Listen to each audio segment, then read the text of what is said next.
Coming up on We Talk News this week, President Joe Biden finally steps up and delivers leadership for cannabis reform at the federal level.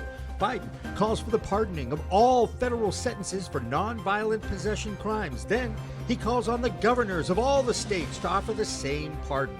Best of all, he's calling on the Justice Department to immediately look into rescheduling, if not descheduling, the plant from the Controlled Substances Act.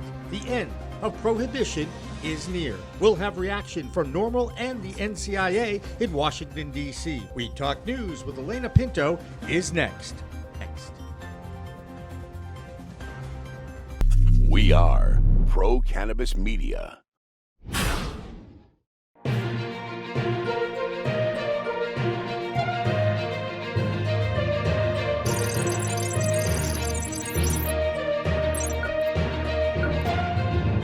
Hi, everyone. I'm Alaina Pinto for Pro Cannabis Media, and welcome to Weed Talk News. We begin today's episode with exciting breaking news from the White House. In a major move promised in his campaign run, President Joe Biden will pardon all prior federal offenses of simple marijuana possession. While this move falls short of full decriminalization of the plant, it's a major step forward in getting people out of prison for non-violent offenses. Pro Cannabis Media's Jimmy Young has more on this major announcement from the White House. Congratulations, because I know how hard you and the other NCIA people work at this, and to actually see this happen out of the blue has to be a nice feeling for you. Well, I started in 2013, and it was a different world before there were legal sales, and my goal was representing the cannabis industry on Capitol Hill, putting a professional face on the cannabis industry, letting the industry being treated like every other industry in America, and just raising the public profile of this issue. And to think, in 2014, we had the Rohrabacher-Farr Amendment pass Congress. And let's be honest, 8 years later, what has really moved besides legislation being introduced or one chamber or another passing some bill, but what has actually changed in law that's been significant?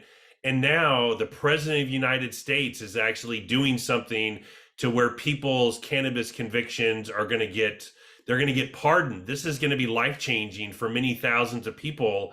And this is actually going to change that discussion and hopefully spur governors out there to do the same, where, most of these convictions, I don't know if it's 90+% of these convictions are at the state level, but it starts that process. And, I can't say this enough. The President of the United States is taking, very serious cannabis issue policy and discussing it and putting it out there for the public to ruminate on.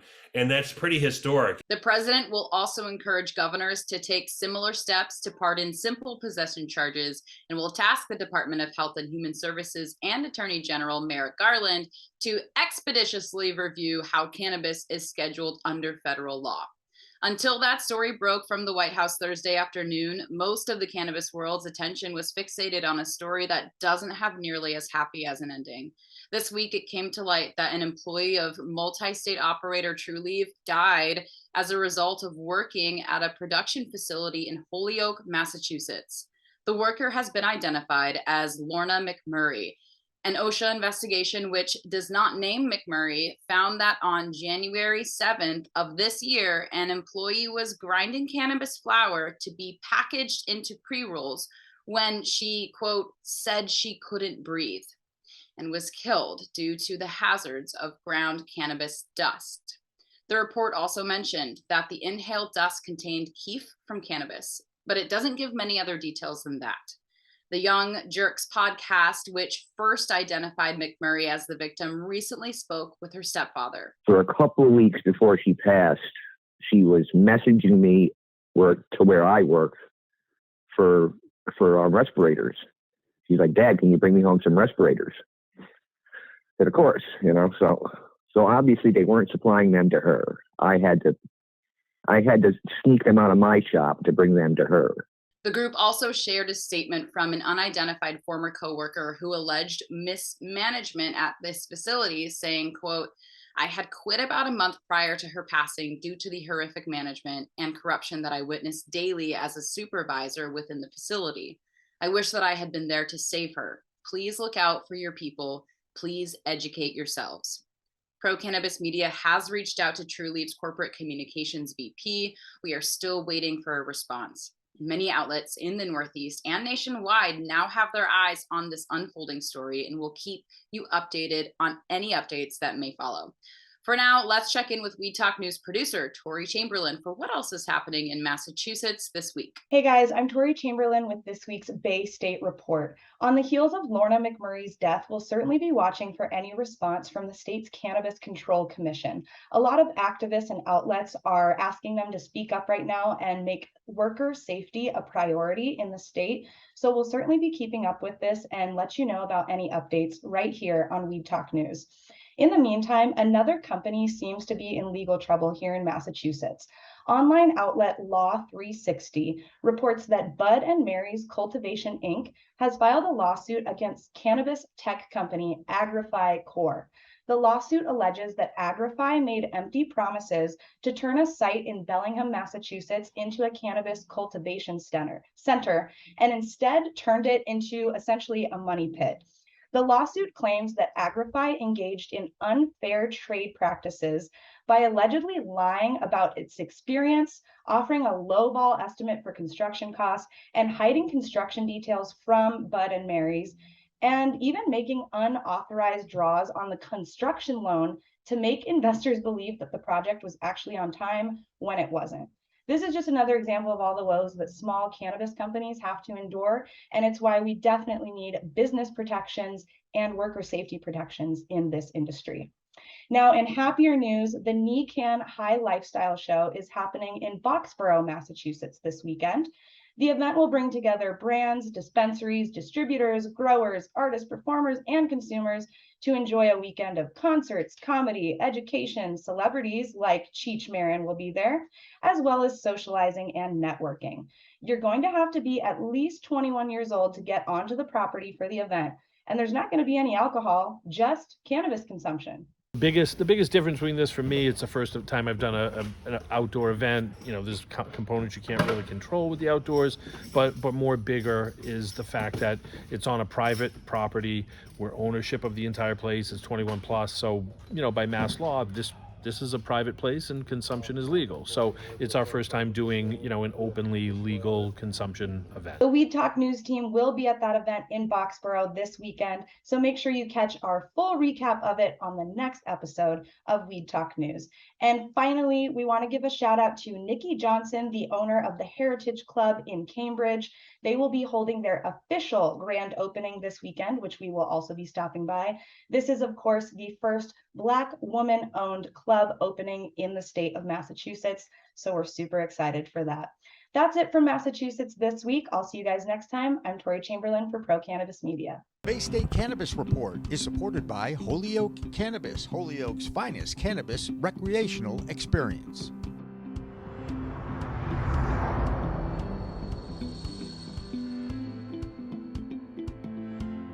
It's been more than a week now since Hurricane Ian slammed Florida's Gulf Coast, claiming more than 100 lives and leaving a path of devastating damage across several counties. The storm certainly took a toll on businesses across the state, including cannabis. Deborah Borchardt has this week's Green Market Report, taking a look at how those business owners are being impacted. I'm Deborah Borchardt, and this is the business update for Weed Talk News from the Green Market Report.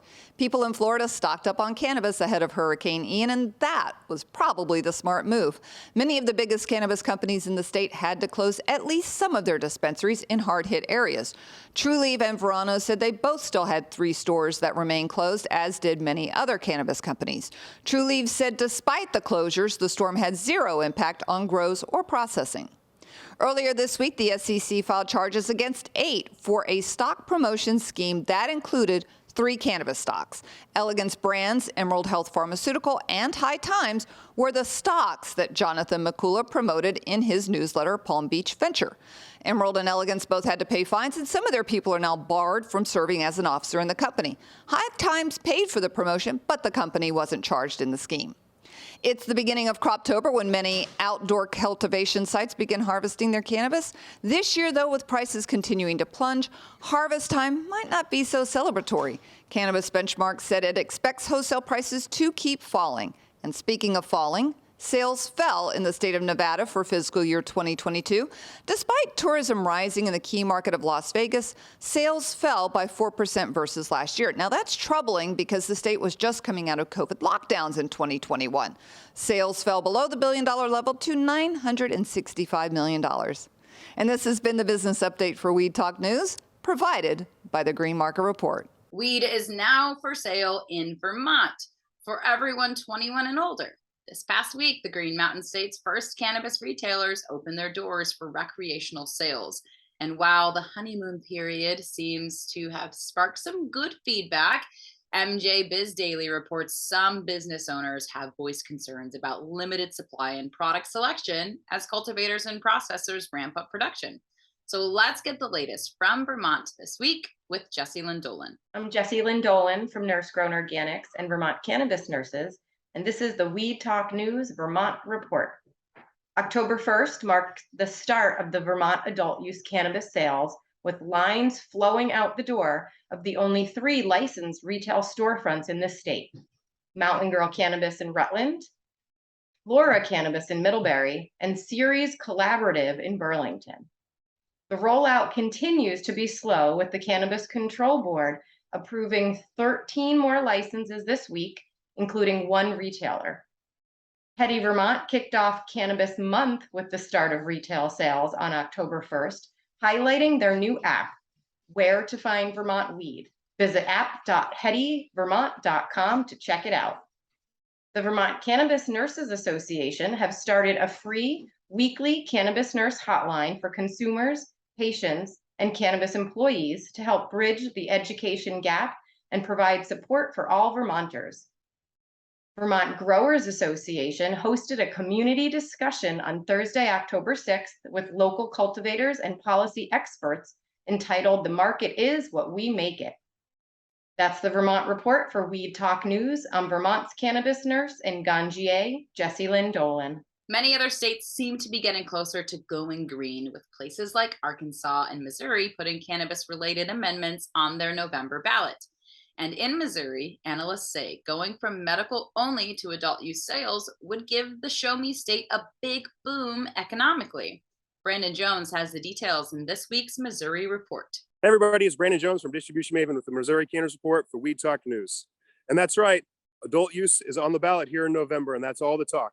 The big thing is the financial breakdown, and as you can see on Fox 4, they did the financial breakdown for what they project for the next 3 years here in the state if adult use actually passes. So next year they project 250, a little over 300 million in 2024, but they actually project over 900 million in cannabis sales in the state of Missouri in 2025. They kind of say that that will be the turning point when people stop using the illicit market and come more towards using the adult use, getting everything from dispensaries and getting things that are actually been put on metric and been traced and know exactly where the lineage and where it came from. So a big thing here in Missouri is whether this is going to pass. They see about 2/3 right now is leaning towards passing it, but again, those are early polls and we don't know exactly what's going to be coming out in November. There is a lot of press pushback from the opposition saying that there's not enough things in the actual bill. And if you notice, they don't focus any on what the actual legislation is, just what the economic impact would be. So again, I'm Brandon Jones from Missouri Cannabis Report for Weed Talk News. And all I do is please go get some more education and figure out if you want to vote on this bill in November. Thanks a lot. Have a great week. As more and more states legalize the plant for medical and adult use, equity in the industry has taken center stage in many conversations about policy and legislation. And in many places, we're finally starting to see the results of equitable access, including in Illinois, where the state's first social equity applicant and Black-owned craft cultivation company has begun operations. Thomas Howard takes a closer look in this week's Illinois Report. Hi, I'm a cannabis industry lawyer, Tom Howard, reporting with Illinois News. And big story this week out of Illinois. And it's a long time coming because The person who won, Starbuds Illinois, won their craft grower license probably over a year ago in July of 2021, and they applied for it over a year before that by April 30th of 2020. So over 2 years after the application process for craft grower licenses in Illinois ended, the first craft grower is now officially open for business. It is in Rockford, Illinois, Starbuds IL. It is 66% Black owned by Black women owned, actually. And they have started production. And then Jerry Costello II, he's the director of agriculture in charge of the Illinois cannabis licenses that are issued by the Department of Agriculture. He said this is the first of 342 licenses issued by the department in the year to open their doors, and there are dozens more who will be joining them soon. So look out for more craft growers to begin operations in the state of Illinois. Don't think you're going to be able to buy their products yet. No. The state first allows them to be operational, and they give them their certificate of operation, and then they're allowed to start vegging out their clones or taking clippings from their mothers. I'm not sure where they got these mothers, of course. And so in the coming months, maybe 5 months from now or so, the first Starbuds craft grown cannabis products should be hitting the shelves in Illinois dispensaries. And out of those 48 craft grower licenses that the state issued in July of 2022, 42% are majority Black owned, 36% are majority white owned, 8% are majority Hispanic owned, and 8% are owned by a partnership group. Not really sure what that means. And they were all awarded to social equity applicants. That's really the big news out of Illinois this week. I'm Tom with Cannabis Legalization News, reporting for Weed Talk News, and sending it back to all the good people that are going to take it from here. When we talk about equity in the industry, that often means capital and funding. And this week in New Jersey, a special event is looking to help entrepreneurs and business owners who are looking to secure funding or increase it. Jill Goldsberry has the details in our New Jersey report. Hey everyone, it's Jill Goldsberry with the Cannabis News in New Jersey, and I've got some exciting things coming up for the cannabis entrepreneurs. As we move into this last quarter of the year, some exciting events are happening for the cannabis entrepreneur who's looking to increase funding or secure it.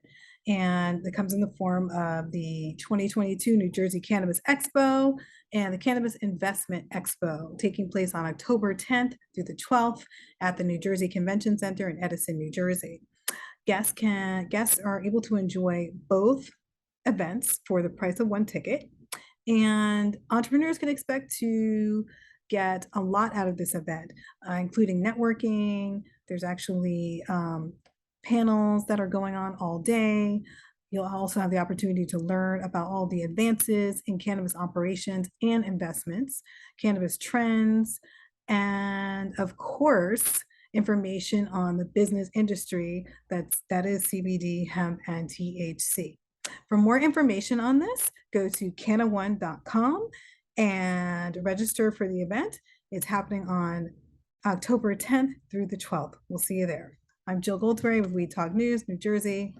Good night. The general support for legalization of cannabis only seems to be increasing nationwide. A recent report by the Team Kentucky Medical Cannabis Advisory Committee found an overwhelming show of support for legalization in the state at a whopping 98.6%. A co-chair of the panel said everyone who spoke at recent public hearings also spoke in support of legalizing medical cannabis. A new Washington Post University of Maryland poll finds 73% of Maryland voters favor legalizing the use of cannabis for people 21 and older by next July. And another recent survey by Rasmussen Reports shows that a majority of Americans don't believe cannabis is dangerous. Marijuana Moment reported the findings of the survey, which found 59% of respondents agree that drug misuse in the United States is, quote, getting worse in general, but none of them believe that cannabis fell into that category. And 28% of respondents overall said they believe cannabis is, quote, not very dangerous or dangerous at all. The change in stigma even catching on with politicians and lawmakers, like the Attorney General of Pennsylvania. Maya Christofowicz has that story and more in this week's Pennsylvania Report. I'm Maya Christofowicz from Scarlet Express, and I'm here in the Keystone State, Pennsylvania, reporting for Weed Talk News. First up, Pennsylvania gubernatorial nominee Attorney General Josh Shapiro, who has expressed support for cannabis policy change previously, reiterated his support for marijuana legalization. He said, "Continuing to criminalize adult personal marijuana use is a waste of limited law enforcement resources, taxpayer dollars, disproportionately impacts minority communities, and does not make our communities safer." He wants to expunge the records of those convicted for nonviolent possession of small amounts of marijuana. He also wants to regulate and tax the industry. Lastly, he said that attracting businesses to Pennsylvania is essential in creating good paying jobs and boosting the Commonwealth's economy. Speaking of, more than 2,500 Pennsylvanians with minor nonviolent marijuana criminal convictions have applied for a pardon under a new program launched by Democratic Governor Tom Wolf and Lieutenant Governor John Fetterman this month. The deadline to apply to the Pennsylvania Marijuana Pardon Project, a one-time large-scale pardon effort through the Pennsylvania Board of Pardons, is this Friday. Last up, a former medical marijuana dispensary employee in Pennsylvania filed a lawsuit against Green Thumb Industries, accusing the Chicago-based multi-state operator of age and sex discrimination. According to Green Market Report, Carrie Baker, who's in her 50s, alleges she was forced out of her role with Rise Dispensary to make room for younger, single male employees. Here are the details. Baker was initially offered a patient care specialist role after she applied for a better paying manager job.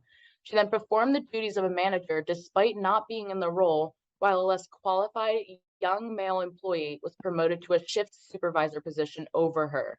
She then complained to GTI Human Resources and filed a complaint in 2018. However, she started receiving disciplinary actions from GTI, and after feeling she was being harassed, she quit her job in June of 2019. She then filed a U.S. Equal Employment Opportunity Commission complaint in 2020, and then in 2022, the EEOC made no determination on the complaint and issued Baker a notice of a right to sue for discrimination. Well, that's a wrap from Pennsylvania. I'm Maya Christofowicz from Scarlet Express, and I'll be back next week to talk about what's hot and what's not in Pennsylvania. From Weed Talk News, have a fabulous week. Last week, we reported about some changes to license requirements in Washington state when it comes to residency and vertical integration.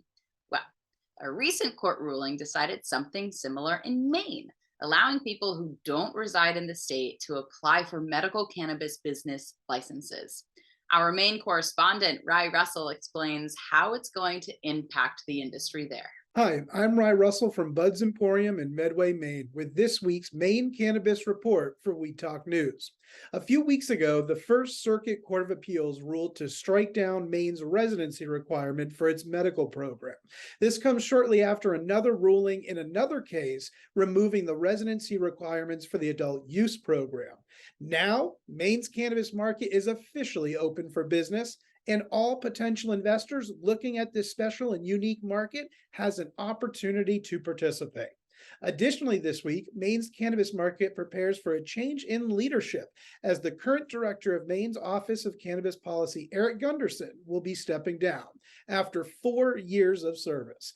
The Maine cannabis industry eagerly awaits what's to come with a new cannabis czar taking over soon.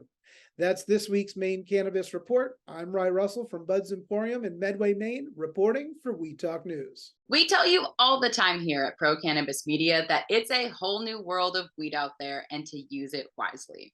Well, that's especially true for expectant mothers everywhere and in the state of Michigan who may be thinking of using cannabis to combat any ailments during pregnancy. Well, Michigan Normal Executive Director Rick Thompson has that story and more this week. Hello again. This is the Michigan Report with Rick Thompson for Weed Talk News. Let's begin. A new article published by MLive exposes a problem many people thought was resolved when cannabis was legalized in 2018. That would be the legitimate use of products containing THC by expectant mothers. State law still requires doctors to report any THC detected in an expectant mother or a newborn child to Child Protective Services. Michigan does require a warning label on all THC products advising expectant mothers to consult their physician before using, but there's no clear indication that your gynecologist or regular physician is required by law to report you for your cannabis use.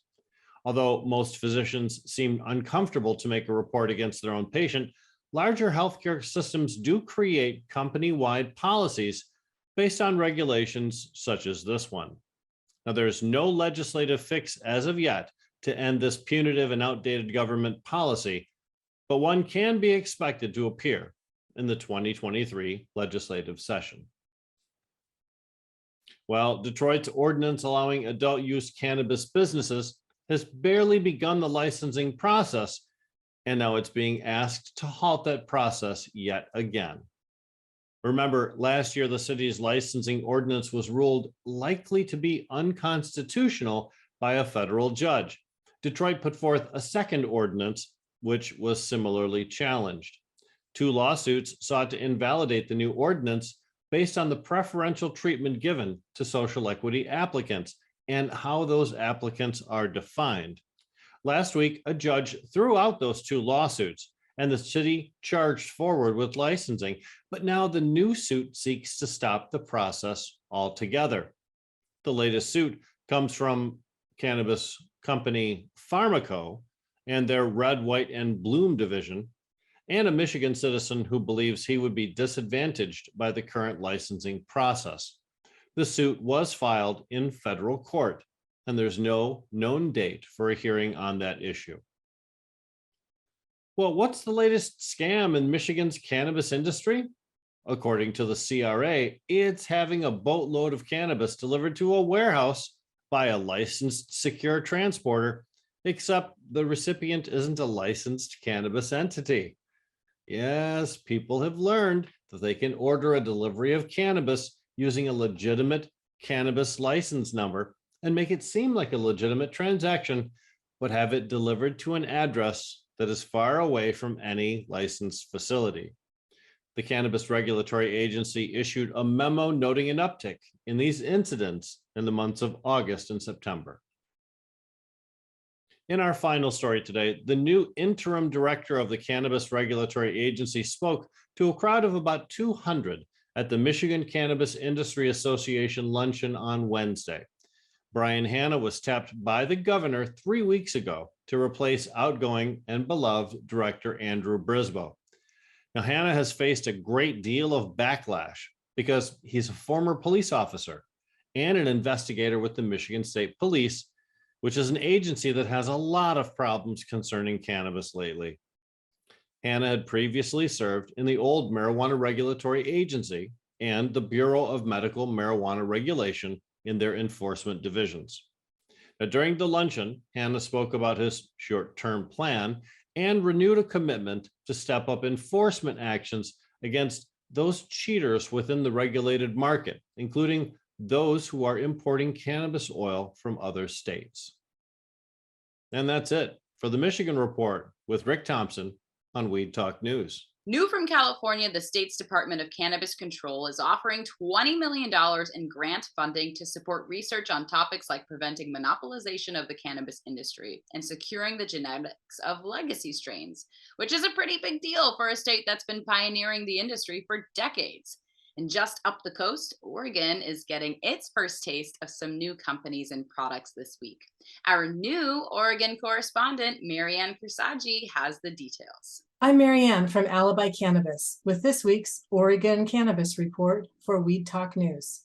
This week, we have a couple of exciting product launches in Oregon. Uncle Arnie's Beverages, based in California, have finally made their way north. I hear their iced tea lemonade is amazing. Another new product is a gummy line by Astral Alibi with a patented star shape and full spectrum oil with 2 delicious Northwest flavors, peach and huckleberry. Look for these in Green Mart, Green Muse, and other retailers around the state. And finally, in trade association news, with just a few acronyms, on the heels of the merger of Orca, Farms Inc., and Oregon IPA, which created the CIA, we have another announcement. The OCA, Oregon Cannabis Association, has announced Amy Margolis is returning as executive director. She was instrumental in the early cannabis industry in Oregon, so we are excited to see where this takes the industry. That'll do it for the Oregon Report this week. I'm Marianne with Alibi for Weed Talk News. And finally, a state agency in Morocco has issued the first 10 permits for the use of cannabis in the industry, medicine, and for export. Cannabis is already widely cultivated in Morocco illegally, and the new law is intended to improve farmers' incomes and protect them from drug traffickers who control the cannabis trade and export it illegally to Europe. Recreational usage is still not allowed under the new law, but with this new move, we can only hope it's just a matter of time. After all, it's a whole new world of weed out there, and remember to use it wisely. That's it for this week's episode of Weed Talk News. I'm Alaina Pinto for Pro Cannabis Media.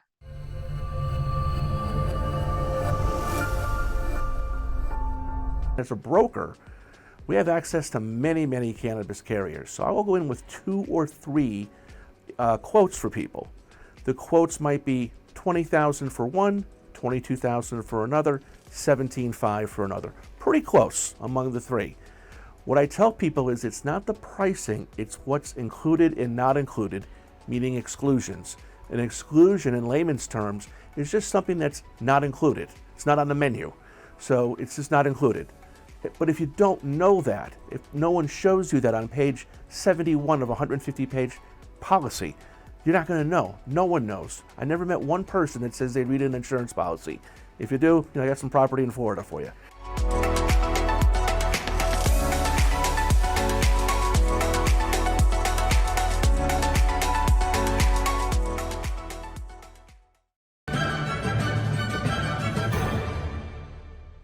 Weed Talk and In the Weeds are 2 productions of Pro Cannabis Media supported by Revolutionary Clinics, one of the top medical cannabis dispensaries in the Massachusetts area, now with 3 locations in Greater Boston, 2 in Cambridge and 1 on Broadway in Somerville. Rev Clinics has a patient-first mission. They will customize your needs as a medical patient with the proper titration and combination of strains, flavors, and products. Rev Clinics, where the patient comes first.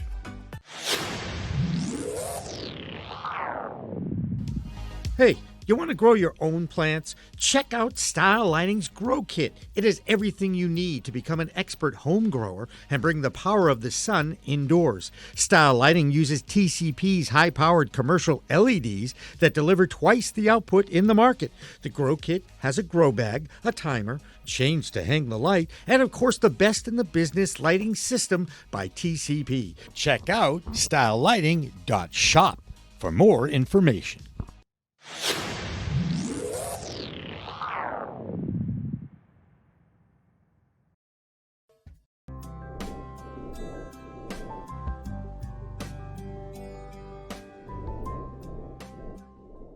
Pro Cannabis Media programming is available live and on demand on our Facebook page at Pro Canna Media, on Instagram at Pro Cannabis Media, on LinkedIn also at Pro Cannabis Media, on YouTube and YouTube Live on Pro Cannabis Media, Twitter at Pro Canna Media, and on twitch.tv/Pro Cannabis Media. So like, share, and subscribe to all of our content, newsletters, and shows live or on demand.